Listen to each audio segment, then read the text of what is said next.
What are you going to do with those? Well, I'm glad you asked.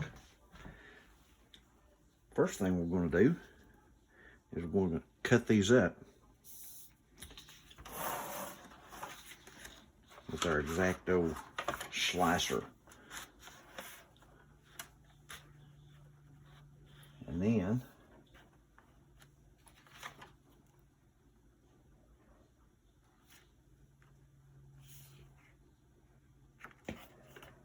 we're going to put them together.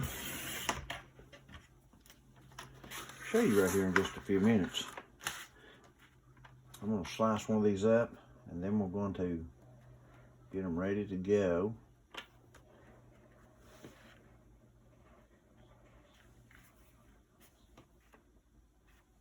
And show you what we're doing with them.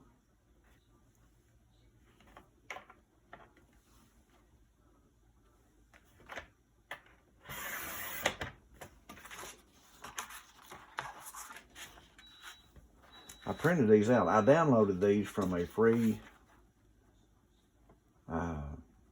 photo site. And one of the things I would encourage you to do is when you get photos from a free site, is before you actually click the download button, is to make a copy of the actual page. Do a screenshot of it that shows the individual is giving those photos up for free. The one I used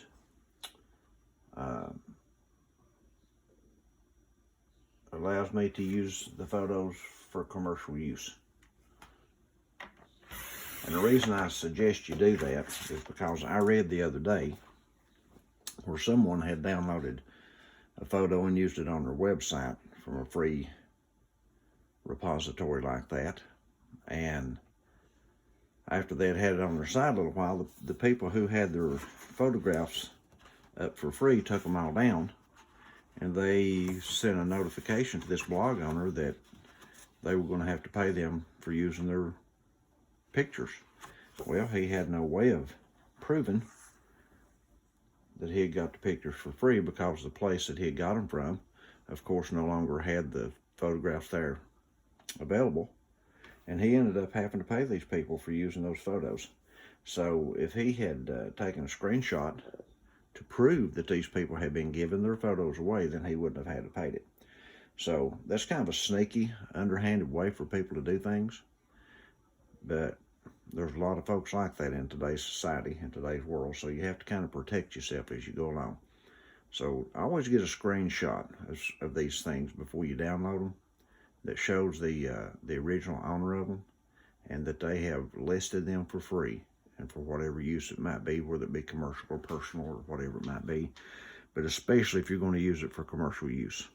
I always try to get you a screenshot of that for proof. I'll be back in a second when I get these cut up.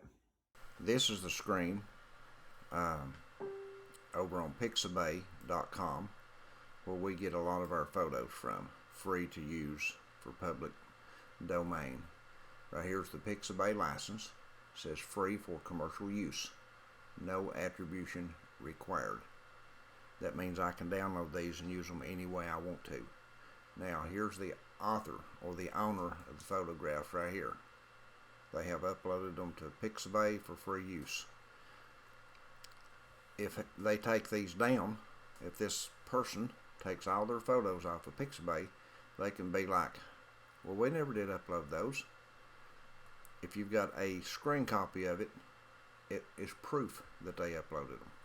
So that's just something to think about. It's not necessary that you do this. I'm just saying that it's something you might want to think about, okay? Because attribution can cause problems sometimes. All right, we're back.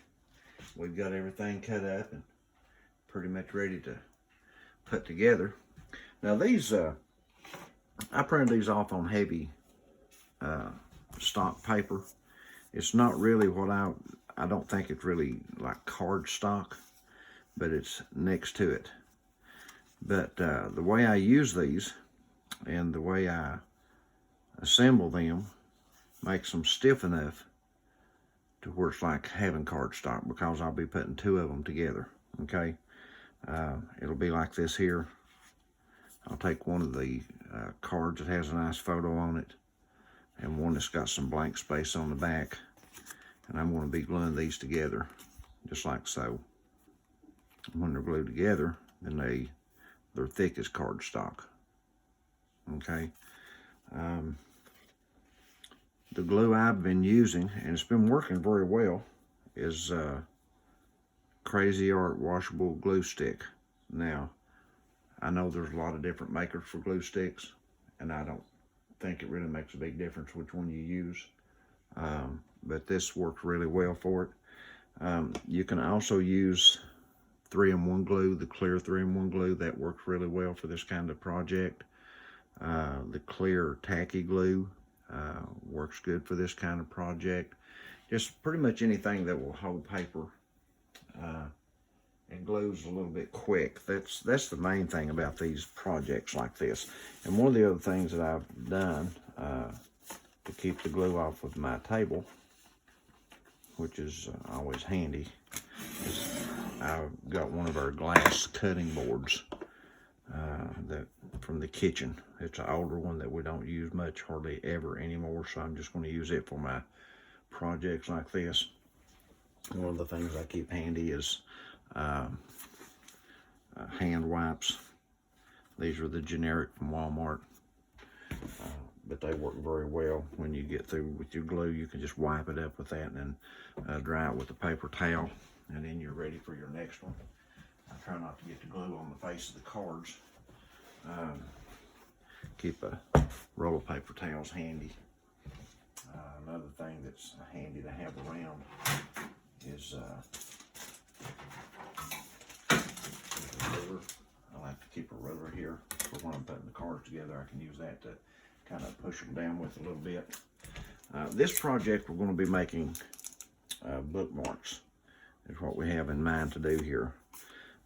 So what I'm going to do is I'm going to put my cards out here that's got the faces on them with the nice designs that I want to be the front of the bookmarks. And you know, let me show you something. When it's printed out, you see that little spot right there? I pay no mind to that. These are not supposed to look new.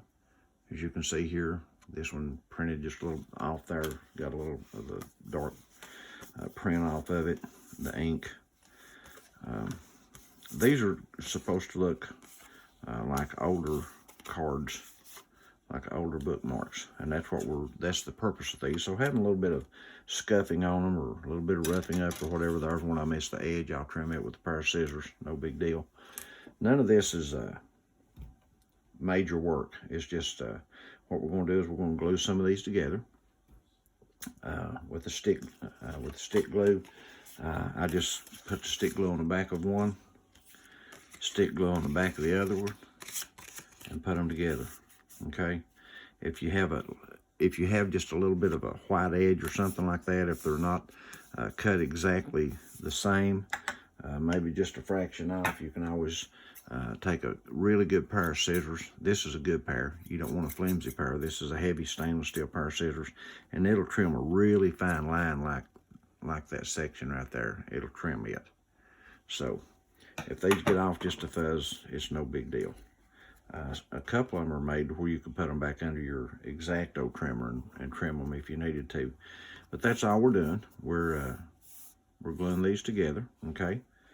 And I'll show you how it looks after it's glued together. Let me get these put up.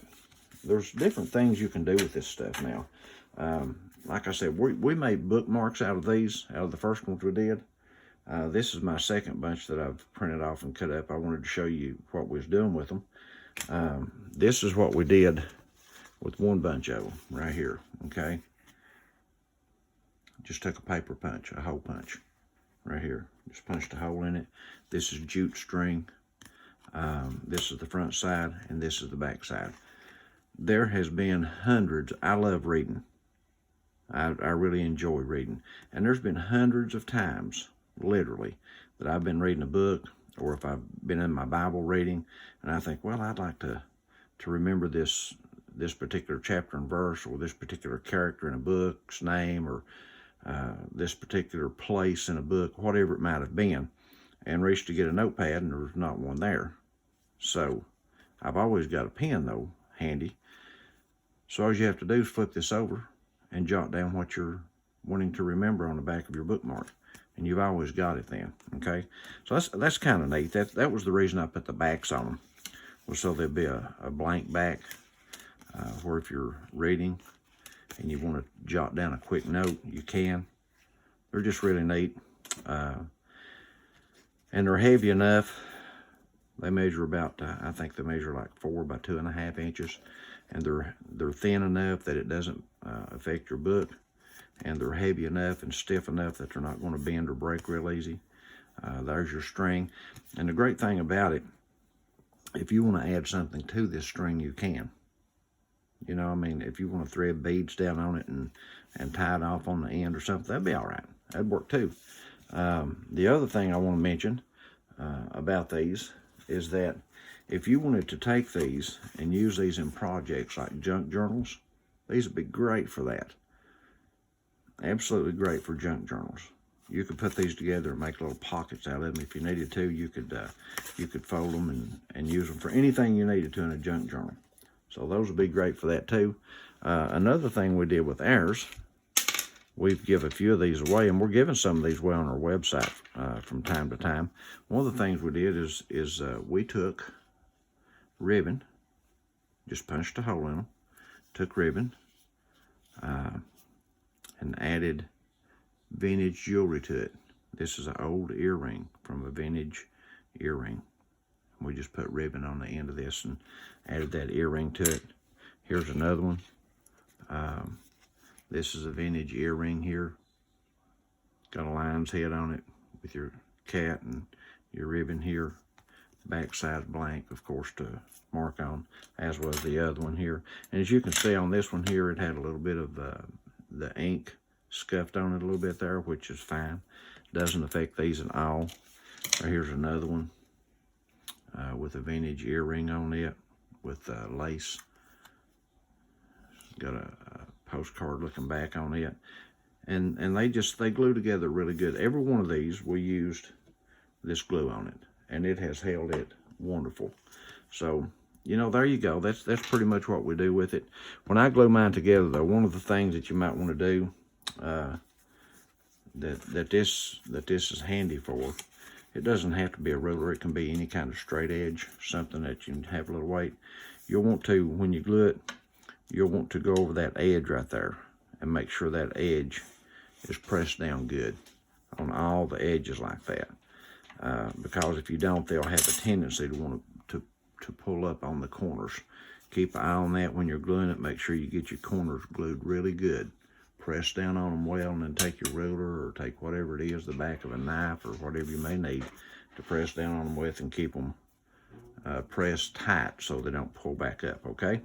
So anyway, that's what we had for you today. We hope you've enjoyed the video. If you have, be sure to hit the like button down below and subscribe to our channel. Share it with a friend. And be sure to hop over to the website to register to win our giveaways that we're doing. We'll supply a link below for you to do that. So God bless you all and have a great day.